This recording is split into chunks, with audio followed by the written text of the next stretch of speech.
नमस्कार, स्वदेश न्यूज देख रहे हैं आप। मैं हूं आपके साथ अभिजीत तिवारी। एनसीआरबी की रिपोर्ट का हवाला एमपी, यूपी, राजस्थान का बोलबाला। नेशनल क्राइम रिकॉर्ड ब्यूरो यानी कि एनसीआरबी ने मंगलवार को देश में 2023 के दौरान हुए अपराधों की रिपोर्ट सार्वजनिक कर दी। रिपोर्ट के मुताबिक 2023 में देश में कुल 62,41,569 अपराध दर्ज हुए। ये 2022 की तुलना में 7.2% ज्यादा रहे।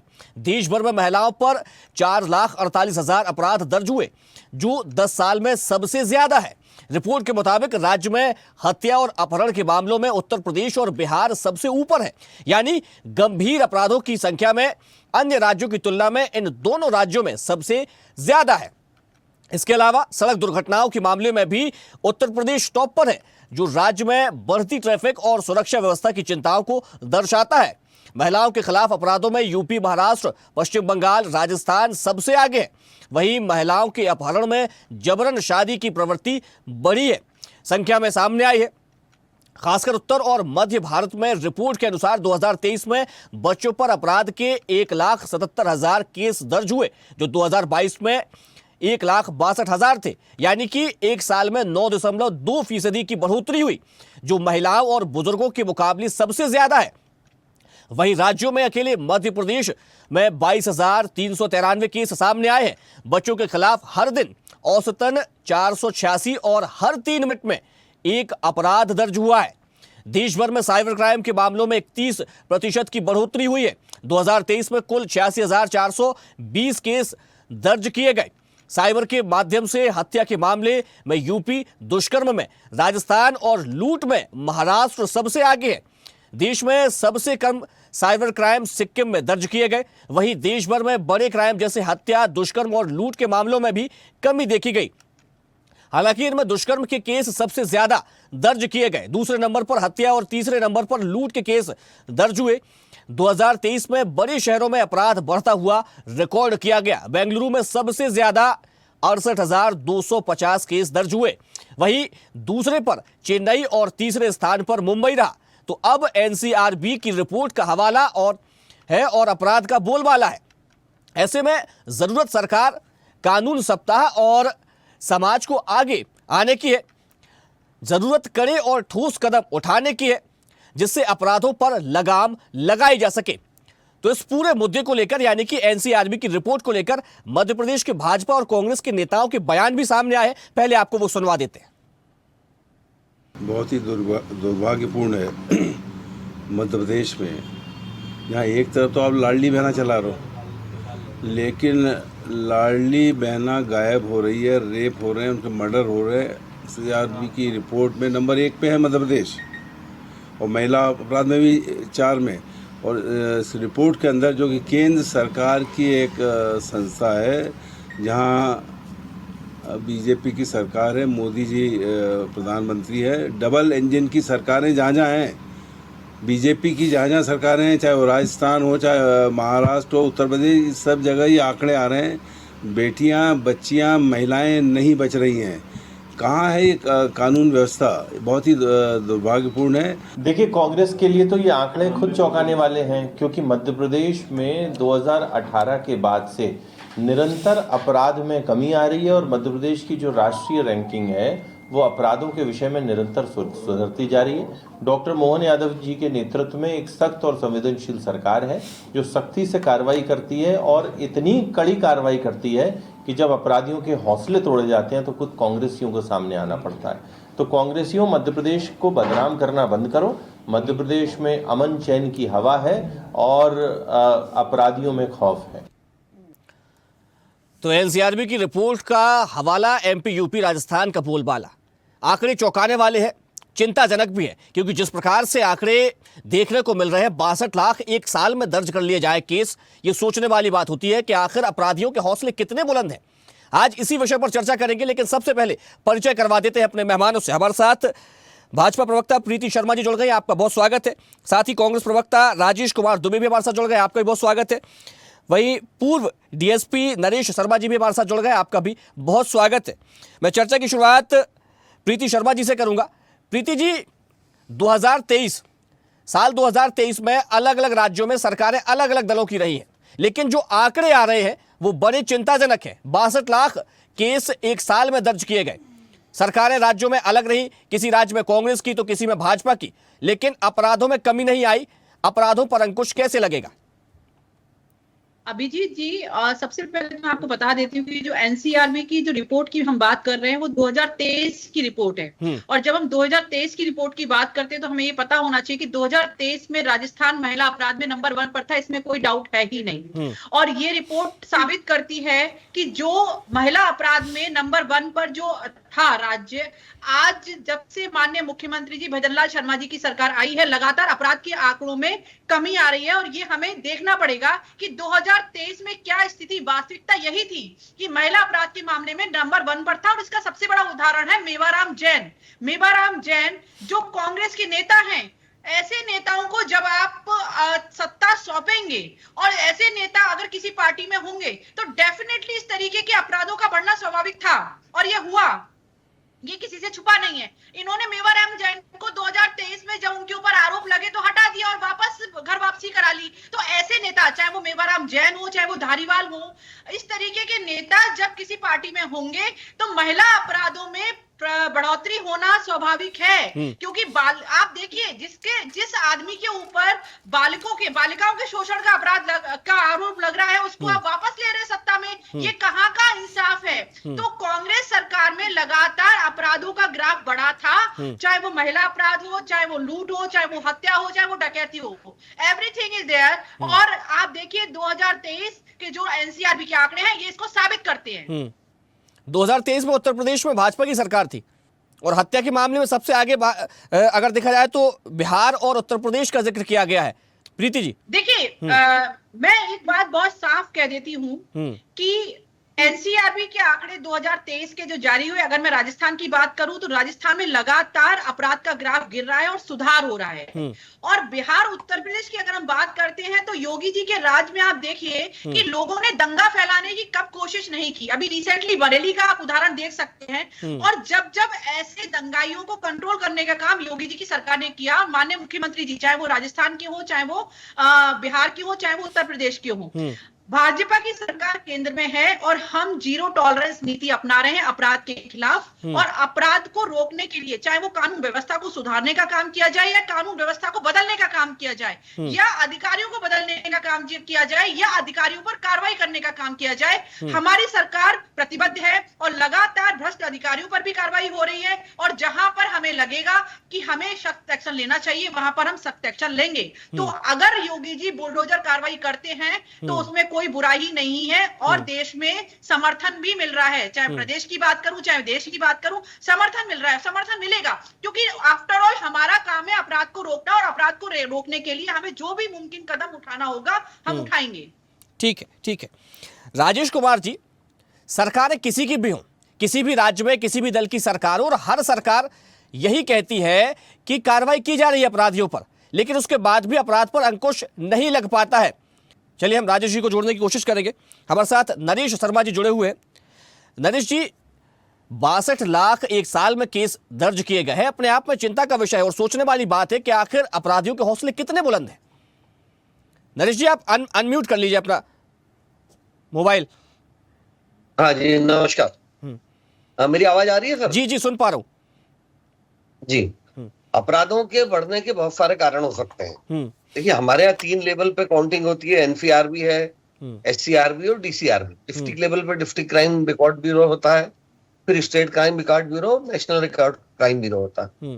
सवाल ये कि सबसे महत्वपूर्ण बात यह है कि फ्री रजिस्ट्रेशन जब होता है, जब भी फ्री रजिस्ट्रेशन होता है तब अपराधों की संख्या बढ़ती है, जिसको बोलते हैं वर्किंग ऑफ ऑफेंस, जुर्म इक्वाई जिसे उर्दू में कहा जाता है।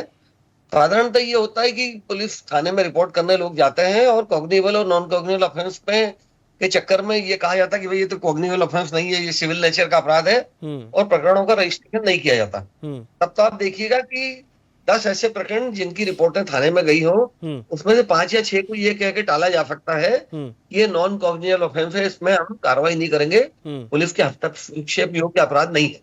तब अपराधों की अगर आसान भाषा में कहेंगे नॉन कॉग्निजेबल को, तो क्या कहेंगे? नॉन कॉग्निबल वो ऑफेंस जिनमें पुलिस हस्तक्षेप नहीं करती, ऐसे अपराध जिनके लिए किसी भी रिपोर्टकर्ता को सक्षम न्यायालय में जाने की समझ दे दी जाती है, जिसे हम कहते हैं अदम दस्तंदाजी मामले कह सकते हैं बोलचाल की भाषा में। कोई रिपोर्ट जी जाइए, आप वकील के माध्यम से सक्षम न्यायालय में जाके इसके विरुद्ध कार्रवाई करिए। दूसरी ओर ये होता है कि उस प्रकार की रिपोर्ट को पुलिस दर्ज कर लेती है कि इसने सार्वजनिक स्थान पे गाली गुप्तार क्यों की, मामूली सा विवाद था, इसको पड़ोसी को गाली गुप्तार नहीं करना चाहिए था, और प्रकरण का पंजीकरण हो जाता है। तब जब फ्री रजिस्ट्रेशन होने लगता है, वर्किंग ऑफ ऑफेंस नहीं होता है, तब निश्चित रूप से अपराधों की संख्या बढ़ती है। और प्रश्न ये उठता है कि गंभीर अपराधों की तो वर्किंग होती नहीं कभी, चाहे वो महिलाओं से संबंधित अपराध हो गंभीर, या बच्चों से बालकों से संबंधित अपराध हो, या अन्य किसी व्यक्ति विशेष से संबंधित अपराध हो। अगर वो गंभीर प्रवृत्ति के तो उसकी वर्किंग नहीं होगी। फ्री रजिस्ट्रेशन होगा तो अपराधों की संख्या बढ़ेगी। नंबर 2 बात ये कि महिलाएं आजकल, लड़कियां बालिकाएं, ये बड़ी अच्छी बात है, अच्छा विषय है कि प्रसन्नता का विषय है कि वो अब अपने ऊपर जरा सा भी कोई अपराध घटित होता है तो खुलकर जाकर थाने में उसकी रिपोर्ट करती है। मैंने अपने अनुभव से देखा कि मेरे रिटायरमेंट के अंतिम दिनों में, अंतिम 5-6 दिनों में महिलाएं बिल्कुल खुल के थाने में आती थी और अपने हक के लिए, अपने अधिकार के लिए। ये जो केस जो बड़े हैं, तो इसकी एक वजह ये भी हो सकती है कि पहले अपराध दर्ज कराए ही नहीं जाते थे और हो नहीं पाते थे, लेकिन अब हो रहे हैं और करा रहे हैं जागरूकता के साथ। हाँ, इसका एक कारण ये भी हो सकता है कि पहले वर्किंग ऑफ ऑफेंस हो जाया करता था, या जो बॉर्डर लाइन के ऑफेंसेस हैं, कॉग्निएबल और नॉन कॉग्निएबल, उनमें अंतर नहीं स्थापित करते थे और अपराधों का पंजीकरण नहीं किया जाता था, या लोग अपराध की रिपोर्ट करने में जाने में झिझकते थे पुलिस थानों में। किंतु फ्री रजिस्ट्रेशन होने लगा और लोगों ने हिम्मत करके, महिला हो, बालक हो, पुरुष हो, सभी ने जाकर अपराधों का पंजीकरण कराना चालू किया, इसलिए भी ऑफेंस बढ़े हुए दिखते हैं। ये भी कहा जा सकता है, मैं इस बात से इनकार नहीं कर रहा हूँ कि अपराधों में बढ़ोतरी नहीं हो रही है, अपराधों में बढ़ोतरी हो रही है ना। अनएजुकेशन इसका एक कारण है, अनएम्प्लॉयमेंट इसका एक कारण है, दूसरा लोगों में थोड़ा सा फ्लेक्सिबिलिटी ऑफ ऑफेंसेस के कारण पेंडिंग अपराध हैं, 5-5 करोड़ की संख्या में माननीय न्यायालय में अपराधों की पेंडेंसी है। ये सब ऐसे कारण है जिससे अपराधियों में भय की, कानून के प्रति भय की कमी हो रही है। कानून के प्रति भय से मेरा तात्पर्य कदापि नहीं है कि किसी को बंद किया जाए और उसका जुल्फ निकाला जाए, या उसके साथ मारपीट की जाए, या उसे प्रताड़ित किया जाए, 3rd डिग्री यूज की जाए।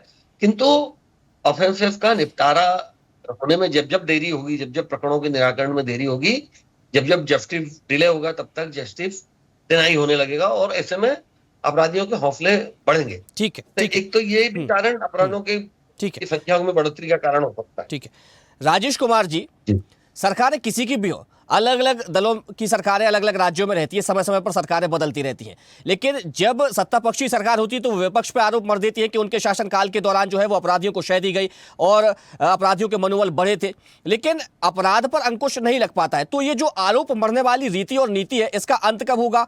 और ये जो अपराधियों के हौसले बुलंद आते हैं, नजर आते हैं, इस पर कब कार्रवाई ठीक तरीके से होगी? क्योंकि ये जो आंकड़ा आया है ना, 62 लाख केस दर्ज हुए, अलग अलग राज्यों में अलग अलग कई हजार केस दर्ज हुए, ये कब सिमट जाएगा, कब कम होगा, इसका ग्राफ कब घटेगा? राजेश जी।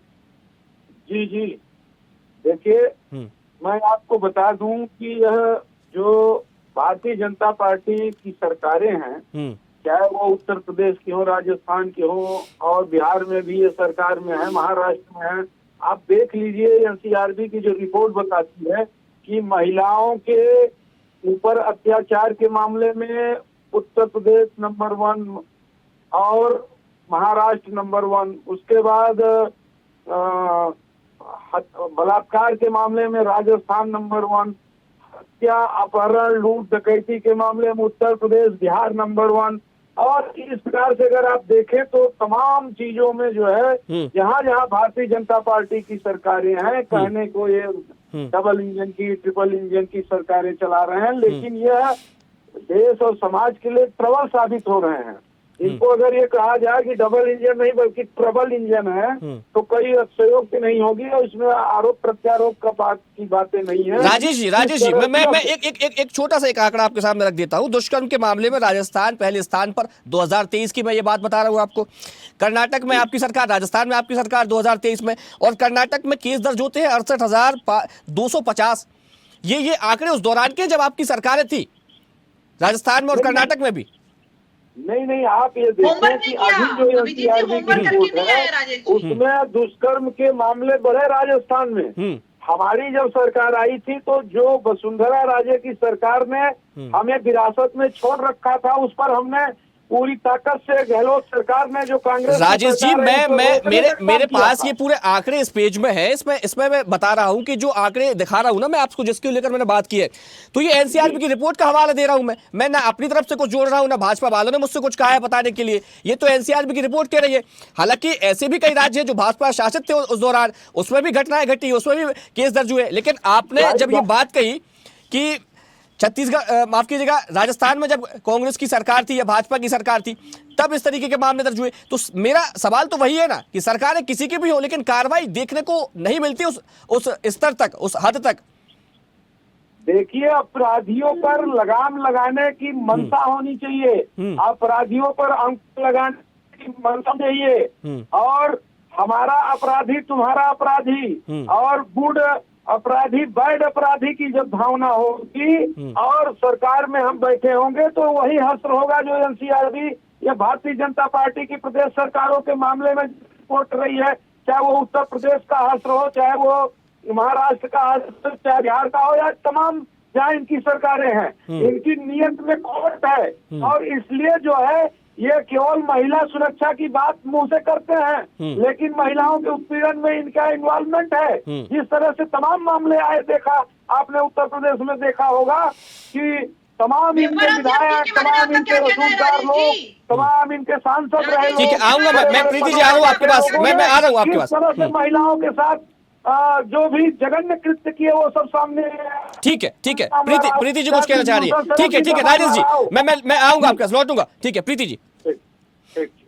अभिजीत जी, मैं पूछना चाह रही हूँ कि मेवाराम जैन जी, उनके बारे में क्या ख्याल है? इनका कांग्रेस में अभी घर वापसी करी है, जिस पर बलात्कार का आरोप था, बालकों के शोषण का आरोप था, बालिकाओं के शोषण का आरोप था, उसको घर वापसी कर रहे हैं। धारीवाल जी जो इनके नेता, गृह मंत्री होते हुए यूडीएच मंत्री थे, कहते थे कि बलात्कार नहीं होते, राजस्थान मर्दों का प्रदेश है, बलात्कारियों को मर्द बताते हैं। ये बात करेंगे महिला सुरक्षा की, ये महिला सुरक्षा की बात कर सकते हैं क्या? इनकी हिम्मत देखिए आप। 2023 के आंकड़े आप एनसीआरबी के बता रहे हैं, 2023 में चरम पर था, राजस्थान नंबर 1 पर था महिला अपराध के मामले में।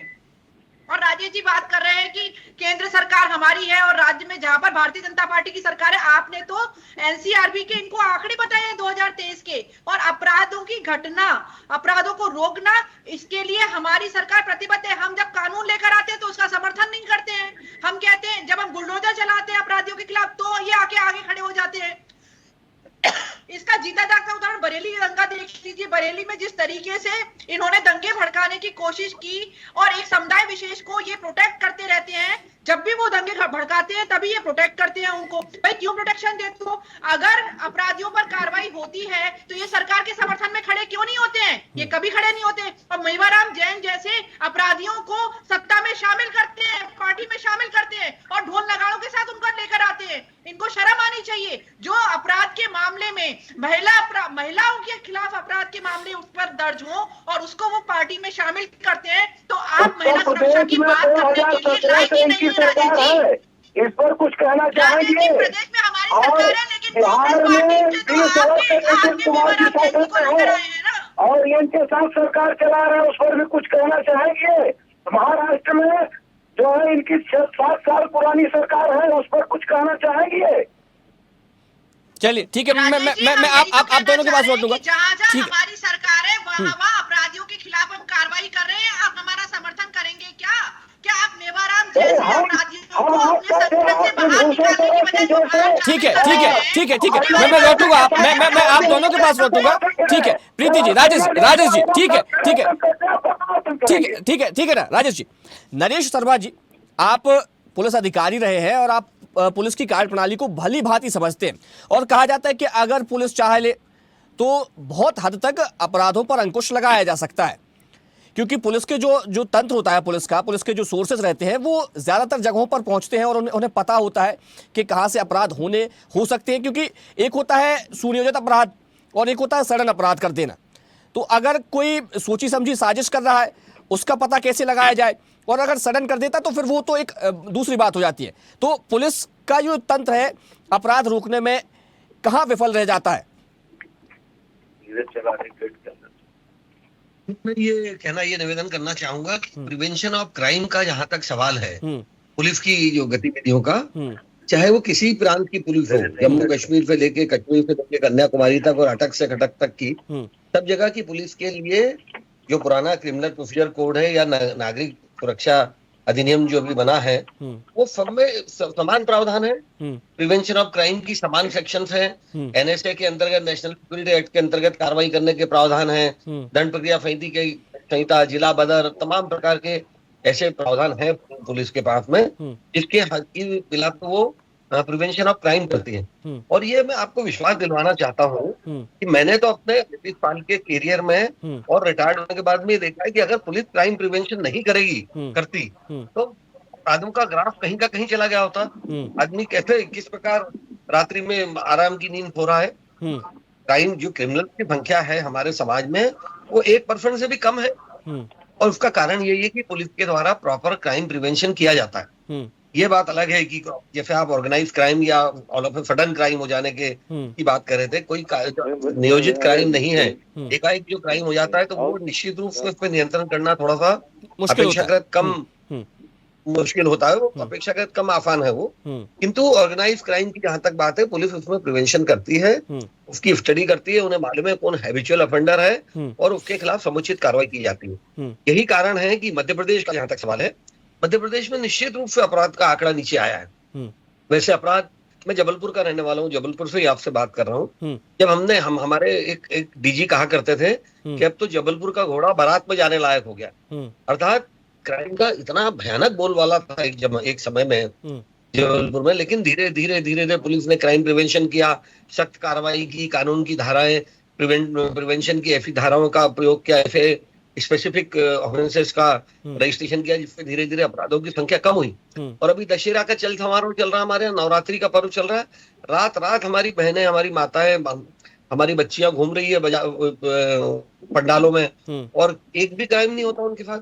बाकी अपने आप को काफी सुरक्षित महसूस करते हैं। बिल्कुल नरेश जी, निश्चित तौर पर अगर पुलिस पूरी सतर्कता के साथ अपना काम करती है, और ये इसको मानना होगा, इसको कहीं से नकारा नहीं जा सकता। ये आपने भी बड़ी बात कही है और ये स्वीकार योग्य बात भी है। लेकिन कुछ अपराधी ऐसे भी देखने को मिलते हैं कि अगर उन्होंने कोई छोटा क्राइम किया, वो जेल चले गए, और जब जेल से छूट करके आते हैं तो उस अपराधी का जो है वो ग्राफ बढ़ जाता है। वो पहले उसको कुछ भी कहें, फिर वो दादा बन के निकलता है, फिर वो और उसका ग्राफ बढ़ने लगता है, और वो छोटी छोटी आपराधिक गतिविधियां कर के आसपास के माहौल को हमेशा परेशान करता रहता है। और उसको ये रहता है कि क्या ज्यादा से ज्यादा क्या होगा, जेल होगी, मैं फिर चला जाऊंगा और वापस छूट आऊंगा। तो इस मानसिकता से कैसे लड़ा जाए?